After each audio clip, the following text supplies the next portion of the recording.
예, 박재홍의 한판 승부 CBS 라디오로 함께하고 계시고요. 진중권 작가, 김성애 소장과 함께하고 있습니다.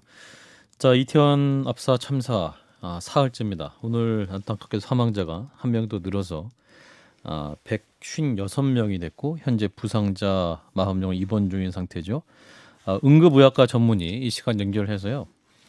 관련 문제 얘기해 보겠습니다. 최석재 대한응급의학의사회 홍보이사님 연결돼 있습니다. 이사님 나와 계시죠? 예, 안녕하세요. 최석재입니다. 예. 자, 그동안 그 응급의학 관련 전문의로서 많은 사고 상황도 접하셨을 텐데.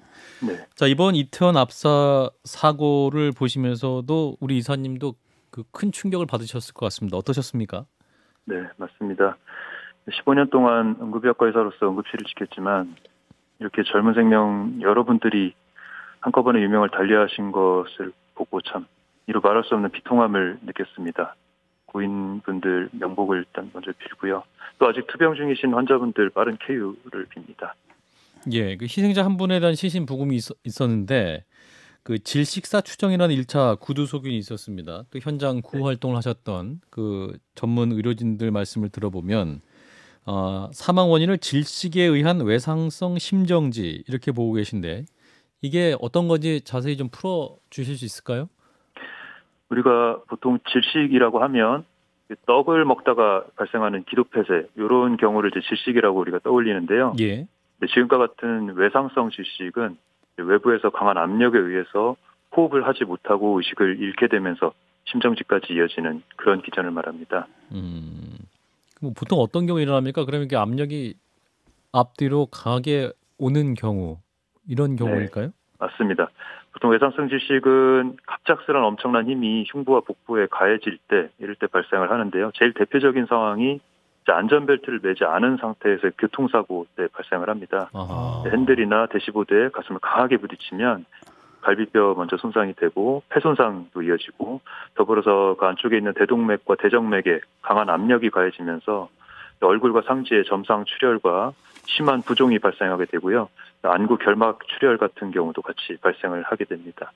그리고 이 외에는 낙상 등에 의해서도 발생을 하긴 하지만 이렇게 사람 간의 물리적인 눌림에 의해서 외상성 질식 사망 사고를 보는 일은 매우 드문 상황입니다. 그 전해지기는 의료진이 구조에 나섰을 당시에 이미 상당수가 그 CPR 심폐소생술을 해도 깨어나지 못할 정도로 질식해서 사망한 상태였다고 하는데 네. 이게 어떻게 가능한가요? 이건 또 어떤 상태를 뜻하는 건가요? 우리 몸이 호흡을 전혀 하지 못하면 예. 1분이면 의식을 잃게 됩니다. 특수한 경우 아니고서는요. 예. 그리고 이후 호흡 부전으로 심정지까지 가게 되는데요. 보통 심정지 발생 후에 4분부터는 뇌세포 손상이 오고 그다음부터는 1분에 10%씩 사망률이 올라간다고 우리가 설명을 하는데 지금처럼 호흡 부전 때문에 심정지가 온 경우는 그 시간이 더 짧아집니다. 왜냐하면 혈중에 산소가 다 소진된 상태에서 심정지가 온 거기 때문에 그렇습니다. 그리고 이후에 심폐소생술 없이 한 15분만 지나도 사망률이 100%에 가깝게 되고요. 심폐소생술을 적절하게 한다고 해도 30분이 지나면 뇌세포가 비가역적인 손상을 받아서 의미 없는 심폐소생술이 되고 맙니다. 이번 사고에서 시민들이 적극적으로 심폐소생술을 해주셨지만 너무 많은 인파랑 또 좁은 내리막길에서 발생한 끼임 때문에 구조에 시간이 많이 걸렸던 걸로 알고 있는데요. 그러면서 30분 이상 심정지가 지속된 경우가 다수였던 걸로 그렇게 판단하고 있습니다. 이게 일부 희생자 같은 경우는 서 계신 채로 압사를 당했다라고 하는 말도 나오는데 이건 어떤 상태였던 걸 의미하는 건가요? 그게 서 있는 상태로서의 압사는 정말 보기 드문 사례인데요. 예. 지금 생존자 인터뷰 등을 들어보면 너무 많은 인파로 인해서 다리가 바닥에 닿지 않고 거의 떠 있을 정도의 상황이라고 그렇게 들었습니다.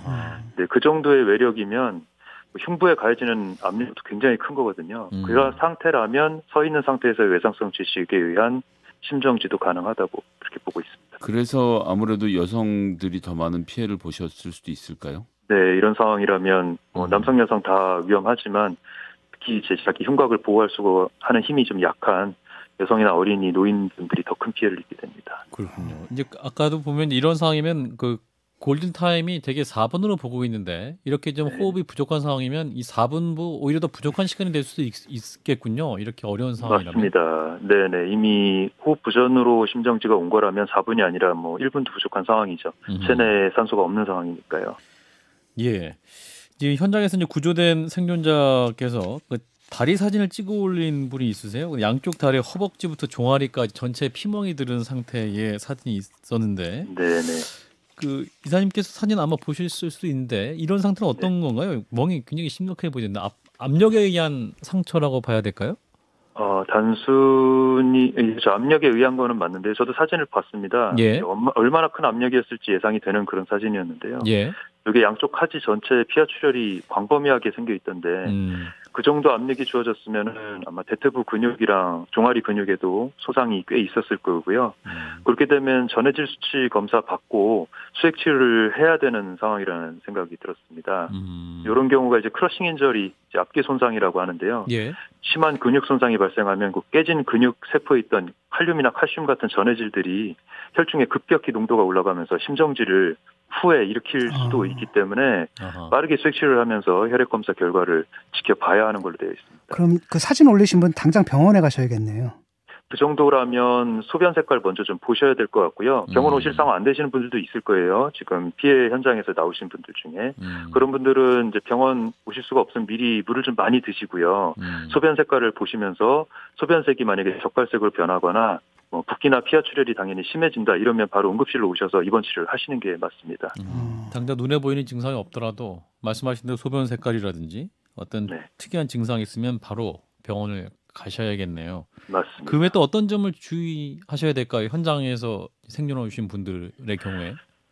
글쎄요, 그 외에는 이제 팔다리 쪽에 열상이라든지 밟혀서 생긴 정형외과적인 골절이라든지 이런 거 있으신 분들도 있을 거예요. 병원은 가셨을 걸로 예상이 되지만 그런 분들도 치료 잘 받으셔야 되고요. 예.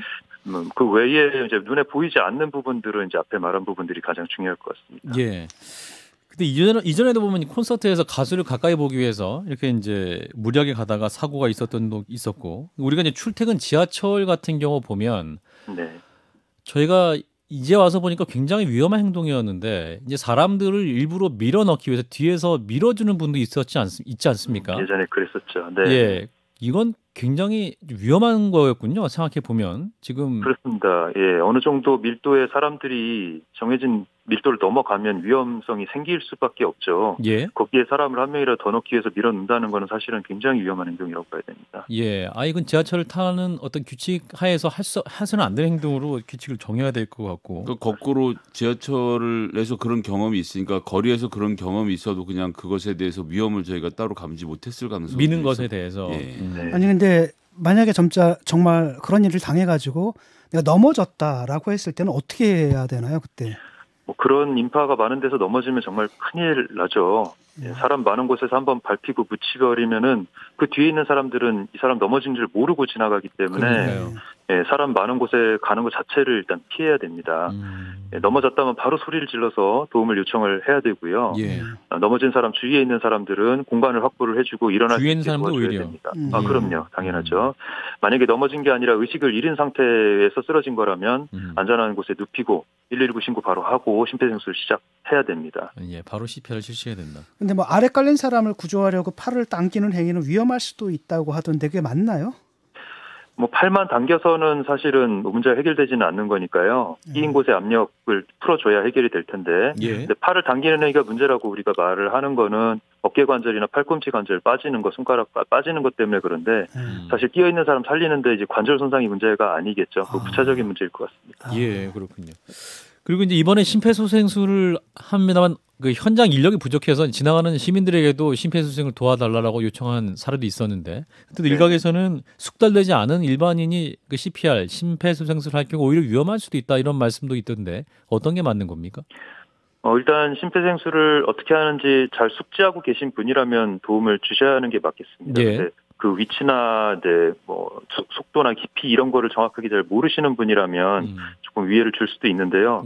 그렇지만 119가 도착할 때까지 뇌로 가는 혈류를 유지하는 방법은 가슴 압박, 심폐소생술밖에 없으니까요. 그러니까는 그런 부분에서는 배우신 분이라면 나서 주시는 게 도움이 됐을 겁니다.